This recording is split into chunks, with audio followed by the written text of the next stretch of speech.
Hello, I'm Officer Hill with LAPD.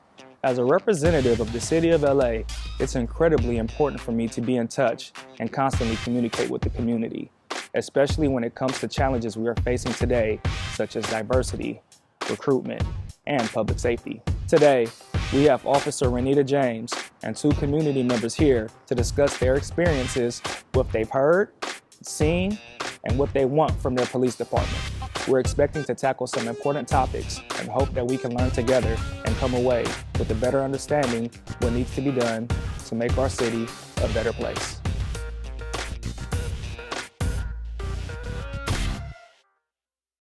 What would you say the benefit is of having people from the community come back and serve within that same community? I feel it is a major benefit to have your LA natives come back and to patrol their streets and work their very own streets in which they grew up in as Los Angeles police officers, meaning the fact that I myself and my partner are from the Los Angeles area. I come from an athletic background. I play sports in the LA city. That sport has allowed me to travel to many corners of this city and meet various amount of people. I used to party in these streets. I used to drive these freeways from the 110 freeway to the 10, the 101. I've dealt with LA traffic. I've been with a lot of people within our community. And to come back as an officer, it's surreal in a sense because I came from many backgrounds stepping into these same households on a day-to-day basis, answering radio calls. And I feel that being an LA officer and coming back to these streets where I once grew up in, I feel it actually molds that gap that we want between this bridge in the community and policing so we can actually attack the problem head on, because we actually do get what it's like on both sides of the spectrum. Do you think it builds like a different level of trust within you and the people that you're interacting with? Yeah, most definitely. Only due to the fact that we can relate. People get frustrated with the things they don't understand. So when people deal with officers, a lot of encounters that people have with officers may be their first time, or they may have a lot of negative encounters, even positive ones at that. So for a police officer that actually knows what it's like to be in those same shoes, it makes it easier to earn that trust. It makes it easier to have these conversations because most of the time, the job is 80 to 90% communication. It's not enforcing. Like my partner said, we were once in those shoes. So we know how it is to live in not the best neighborhoods, how to watch your back in different scenarios or different streets, or just being aware of the problems that are going on. And I guess being cognizant that I've been there before. I want you to know I've been there and I got out. If you want to know how to get out of it, I can show you. If you just want me to be your friend that happens to wear a uniform, I can do that. Just knowing that I'm a person behind this uniform. And so showing that, look, I grew up on Manchester and Western. Look, I know this, I know that. I'm no different than you. I just have this profession and I'm just here to do my job, which is protect and serve you. That's all it is. I do also feel like just in general to feel safer, I think it would be nicer if we knew our officers. Like, I don't think it should always be like a emergency situation. I want to also be able to talk to someone like, what should I do in this scenario? Or like, what would you recommend as this being the best way? Like having a face versus it always being like a 911 non-emergency and it's like you're on hold and just feel like, I think if we knew more of like a community catalyst or someone who could be like our point of reference, or even if it's a non-officer and we have like, I know people have neighborhood watches, but some of those aren't as successful as others. But I think if we had a point of contact that could be like me and you calling you now going forward, where I could be like, hey girl, this happened, like, what's the best way and like how can we prevent this from happening going forward? I feel like the relationships could be a lot more stronger versus 911 being my only person to call. So like maybe like workshops that you can have, like how to do this safely, or and then like after the workshops, like even if I could send you an email, like this happened. I don't think it's something I need to make a huge deal out of it, but I want to flag it in case anyone else has reached out to you about it. Maybe we can make it into something down the line where it is a workshop here in this area, but just having someone to communicate with and get feedback and just feel like I have a big sis I can call up and be like, girl, this happened to me today, or vice versa for men as well. I think that sometimes people don't want it to be a full escapade where you're showing up in your full work uniform. I think sometimes it could be a casual scenario where I know it's probably your off day or something or things like that, but just having a point of contact or someone where you can communicate things that are going on that maybe aren't as extreme as like I was robbed or, you know. I think also, I'm sorry just to interrupt, but I think that is a great way to even bring it up, because I'm sure with banking apps that I'm pretty sure everyone has,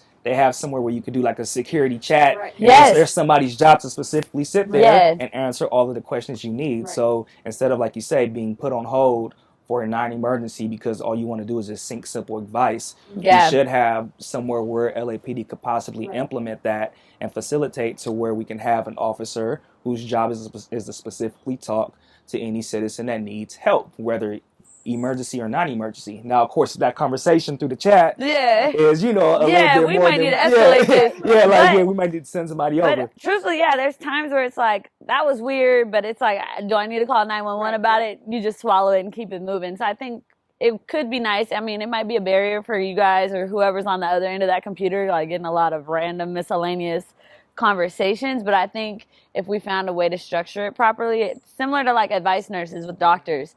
Why can't we have advice officers or somewhere where we can feel like a comfortable conversation can be had? Yeah, because even for officers who aren't serving in communities that they're from, like, it's really just about building the relationship, getting to know each other so that there is some type of human interaction happening here, you know? So Yeah, and I don't know how your guys' days go. Like, we're speaking like y'all got time to do this. But I do feel like sometimes, like, in your day-to-day, like, when you are patrolling or, like, going around communities, like, what are ways that maybe, like, a chunk they allocate of your day to spend to community awareness or something? I don't know how much that even is. And we do even have officers who do that. Okay. For specific, we have community relations officer, for which my partner used to be a community Okay, relations cool. officer. And also, when we're on patrol, don't get me wrong, the radio goes off all day. I believe that. That's why I was like, I don't want to add to your workload. No worries. But there is something for us. We call it community policing. So if I see a group of kids playing basketball or football, or if I just want to drive around and talk to people, because I love talking to people on patrol. Right. Like, that makes the day go by so much better. Mm-hmm. But it's just that bridging that gap and humanizing that badge. Yeah. We're trying to humanize the badge. So how can we make ourselves more approachable to the community? Because like you say, when people see the uniform, they kind of tense up, or they look the other direction. And we're trying to find a better way to do that. Before we answer that, I want to understand a little bit more about the community relations officers. What exactly does that day-to-day look like? Maybe we're not seeing it firsthand, and there is stuff happening, and we just don't see it. So luckily, I was able to work in community relations office. So you probably don't see it because it's not put on social media. That's why people probably don't see it. But you have like community meetings. So every Thursday, you might have a meeting with a certain community. So like Mert Park might be on Thursdays. Okay. You talk about the problems that you guys are having there, or how we can bridge the gap between officers. If you want officers in that area at that time because you guys have crime in that area, we can do that. Okay. Or I had the privilege of working with cadets. So everyone knows what cadets are, or explorers. So basically, it's just us mentoring or being the big brother and big sister, showing the human side. Like, I'm just a small town girl living in a small town world type thing, just showing that I'm a person just like you are. So you do little outings, Disneyland, go on sports, go on runs, just showing them different aspects of an officer. It's not all about the uniform. It's not all about being in a black and white patrol car. It's not responding to radio calls, but it's just having that one-on-one contact with a 13-year-old about life problems that 13-year-olds are having. what would you like to see from the community to help you do your job better? Honestly, I just want the community to be a little patient with us. Because for us that are from here, we were just like you. We were not in this uniform at one point. I've had multiple jobs prior to putting on this uniform. And just a little patience, because at the end of the day, we're human and communication is key. So when we find that bridge and when we're able to communicate with one another and just take the time to say hi. Just take the time to say hi, because trust me, we're at work for 12 hours. We want to say hi too. We want to see smiles out of you guys too, because we may have came from a radio call where we've seen someone lose a deceased in their family. Yeah. We may have came from a radio call where somebody was calling us all type of colorful names, because I've heard everything under the book in this uniform. So just to get that smile and appreciation from the community, it's the first step. And that first step can go a long way, for sure. Giving grace. How would you say being an LA police officer has benefited your life and like the quality of life benefits do you see improvement since you became an officer? I would say a more appreciation for life Okay. and the stuff that I have in my life. Like, because you see so much as an officer, you start to appreciate the small stuff. Like just going home to your kids and see your kids run to you, or like getting that phone call of somebody getting like an achievement, or like I have cadet, like I said earlier, I work with cadets, and having them call me and tell me, oh, Officer James, I did this, I accomplished this, like we finally did it. Just hearing that type of stuff, it makes me appreciate this job even more. So I think it has bring like a quality to Officer James and me being an officer and having whatever, like if it was just a little bit of help that I helped them with. Yeah. Just knowing that I just did this, or we did this as a team. This conversation led to that. Like having this conversation right here is like, man, we just bridged a gap that we didn't even know that we had between each other. You know what I'm saying? So we all service. Right, exactly. Yeah. Do you feel like there's benefits of just being an officer, or? Well, on my off days, I actually volunteer. So, nice, cool. I am a part of Operation Progress, which is in Watts. Okay. Which basically it bridges the gap between the youth and officers. Okay. So, I'm lucky enough to be a mentor to 2 young ladies. I've been with them since they were 7. Okay. They're 13 now. Oh, cool. So, I basically get to watch them grow as women, as individuals, as students, as scholars, and basically just seeing them grow, helping them in any way that I can, and showing them that not like I'm an officer, yes, okay, yes, that's But my they get to job. see the other but they side. see the other side. They Yeah. see my comedian side because I'm a little bit funny, Yes. and then they get to see like all that other stuff that people don't get to see when I go to radio calls, because I'm just coming. Like sometimes when you're on radio calls, all they want you to do is handle the problem, and that's it. They don't want to. This is what I went through. This is how I did it. Right. But they don't want that. Sometimes they just want us to get in and get out. That's it. That's all. Right. And sometimes it's like being able to be outside of work and kind of help people with the root of the problem, because I have the resources to do Yep. that. It's cool. Yeah. And also another thing that the department helps out with as well too is, the salary base. Right. We start off making $70,000 a year, and then of course within that 2-year range you Right. can make up to $100,000 a year. Right. Got it. People sign up for things because, yeah, of course, the values that come with it, but on top of that, people want to support their families as well Right. too financially. Right. So this job has helped me do numerous amount of things. Before I did this, I was a bouncer. I had 3 jobs just to maintain the your single life. pay, Right. just to handle the life I'm able to handle now in terms of financially. I was a bouncer. I did retail at Bevmo. I did security guard at Stanford when I used to live in the Bay Area. So I had multiple jobs just to amount to what I'm making now, and the schedule's really flexible. So I could work as much as 3 days out the week for an amount of 12 hours. So it's 3 12s. You could work 4 10s. There's over 300 different jobs Right. that you can choose Right. from. So if you don't want to work patrol, if you don't want to drive around, you can fly the helicopter. You can Okay. do detectives. You can work vice, narcotics. Right. I used to work the bike unit, so I used to ride the bike up Venice Beach Boulevard and deal with, of course, the issues they have in the Pacific Division area of Los Angeles Police Department. I used to work in Hollywood, where I used to see the stars and celebrities all the time. So the Yeah. job comes with a lot of things, and you get to interact with people that you probably would never known you would interact with, or even being part of the cities that you never know you ever travel. You brought up a good point with the salaries and like benefits of being an officer. The prereqs. Do you mind like explaining? Because I really don't understand the prereqs, and I think that's kind of important for people to know. Like, do you have to have a college degree? Is there like physical training you Right, have to right, pass? right. Like, I want to get a better understanding of what that is. So you just need a high school diploma. Okay. Luckily, our department actually allows you to go back to school, and they support that. Oh, cool. So they give you like a little, I guess, incentive to go back to school. Okay. So you can just come in high school diploma. You have to be 20 years of age to apply. Okay. And then we have resources to help you physically get able for the academy and for the job in itself. How long is the academy? It's 6 months. 6 months. Okay. But it's 6 months for us. It's like we have like a different type of calendar, but 6 months in. Yeah, six months in the academy itself, and then you're considered on probation after outside the academy. So you do your 6 months in the academy, and then you'll have a choice to pick out of the 21 divisions we have within the department where you want to do probation at. Oh, cool. So like a little trial. Yeah, like a trial. So you know how the sheriffs, I don't know if you hear, but they start off in the jails. Oh, okay. With LAPD, we start off in the streets on our probationary period. So Okay. you're learning right out the chute the things you learned in the academy, which is our police officer school. So you'll learn pretty much the basic training, and you'll get more of a hands-on feel of the things, of everything you learned in the academy. Right. As far as, I'm sorry, go ahead. No, do you guys feel like it should be longer than 6 months? No. Personally, I don't, because you only can teach so much in a classroom.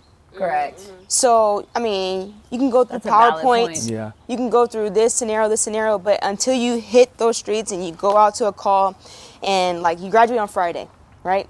My first day at work was Sunday. Yeah. So I literally had one day to be a regular person, then the next day I was an officer running on Gibraltar.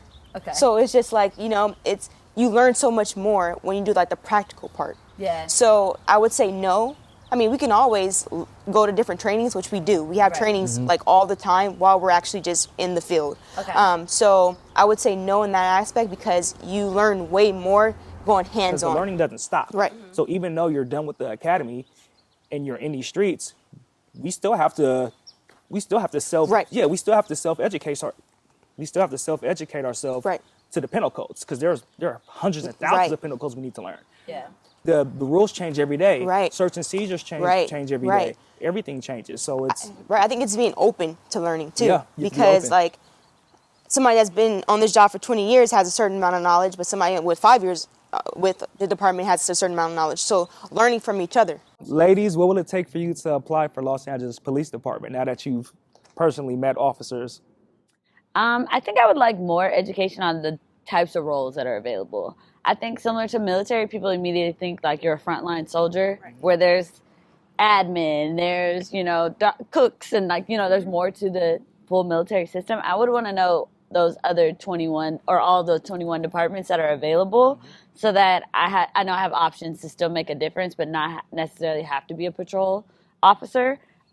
Just for me personally, and just knowing who I am as a person, like I'd go to a site and be like, it's okay, and not arrest anyone. I'm not good for that. But I do know that there's other positions where I may thrive, like the marketing department. Right. But I don't think a lot of people know those exist or how to get to them. So I think a little more awareness of opportunities. I think pay-wise, it's possible to still make a job coming in at a $70K rate. I think for the risk and the danger that officers are in, they should be paid more. And then also, I think there would need to be emphasis on benefits and just understanding we do mental health. We make sure that, and I think those things exist. It's just a lot of times it's not promoted. And I think just information sharing really is the biggest thing. But in regards to just the future and my nieces and nephews and young people, I think making it more human. Like we talked about earlier in the conversation of just, those meetings and attending, or more camps that the police officers host, to make it see that this could be a role where I'm making a difference, and I don't have to be so structured as black and white. There's a gray area where you can be human and be still able to interact with the community. But yeah, the pay is huge, to reiterate that. And then also just knowing what else is out there, and maybe even a more stricter onboarding process. Because I know we talked about the 6 months of training, but I think that even though being in the field is a great learning, and back when I was in sales, that was the only way you really know how to close a sale, was trying to sell something to someone in real life.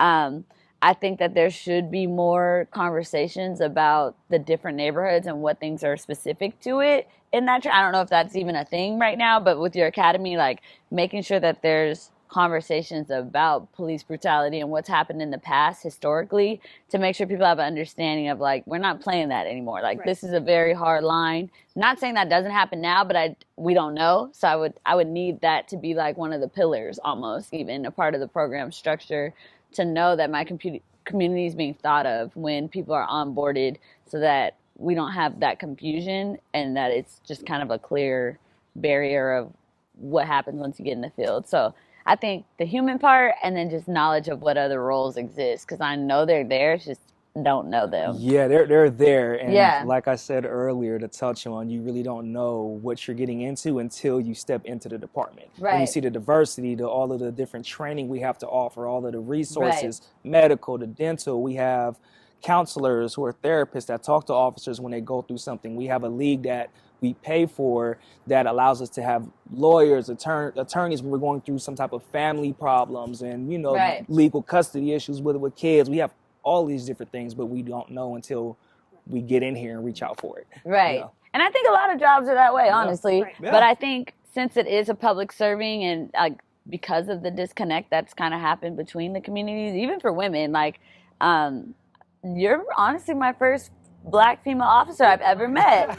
So after this, I'm gonna have a million more questions, right? But I think that maybe just having more, kind of like how colleges show up senior year and try and do recruiting, maybe having more of those types of, and it might already exist, but I never saw it when I was younger in college and in high school, but just more conversations that make it more human and more because if I saw a police officer on my campus, something's wrong. That's immediately what triggers in my mind, what happened? Is someone in trouble? It's versus, oh, she's just checking in on us today to make sure everything's going well. I think changing that shift of people's vision of officer means something wrong versus officers here, let's find out why, or not necessarily immediately thinking something's wrong. What type of officers do you think we need to be recruiting?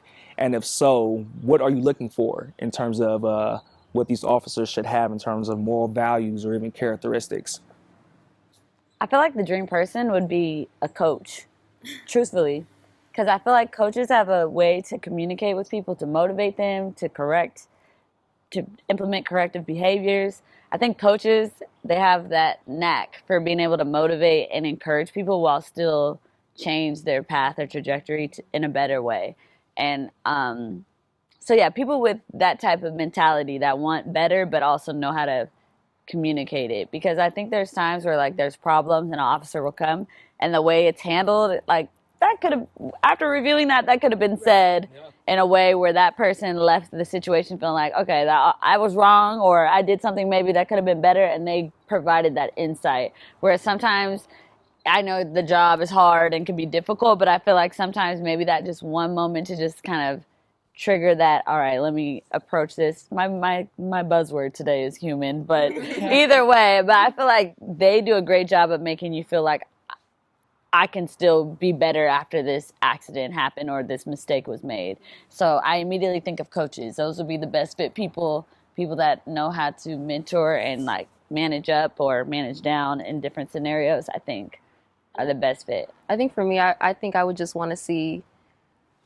the people in the field and people that are the officers that are interacting with the community. I would like to see a reflection of the community. I want it to look like people, that you're serving. I want it to be diverse, people who are open-minded, people who have an education on what the history is, people who, aren't ignorant to all the are open-minded to all the perspectives that they may come across, and people who are, just good people. We have an extensive background process that goes through everything. So if people don't lay out the skeletons in their closet when they apply, of course, those skeletons eventually come out, and that's what we tell people when they do apply. Right. Make sure your conscience is clear. Make sure you're hanging around good people. Make sure that when you decide, when you wake up that day that you want to be a police officer, make sure that you're doing the right things then. From, of course, hanging out with people you don't need to be hanging around with, whether it's your proper diet and health, your training, you're getting ready, or you're doing your research on what police officers do. You're watching videos to make sure that your common sense is there so that when it comes time to maybe use some type of force, that you're making the right choices. So we're looking for all these values in terms of people, and we want humans. We want to humanize the badge. We want people who are coming in for the right reasons. All right, ladies, I just want to thank you all for coming out today and, of course, addressing your concerns and questions that you have with us, and actually finally get to meet police officers with the department. Yes. Thanks for having us. Yeah, we need to do more of this, most definitely, because, of course, we had a lot of great conversations. And then also, if you know anybody that wants to join the LAPD, or if you guys have any other questions about joining the department or any, what we do as officers, you can always go to joinlapd.com, or you can contact Recruitment Division, and we can answer any questions that you guys might have. Yes, thank you so much. No worries. I know. You're welcome. Thank you.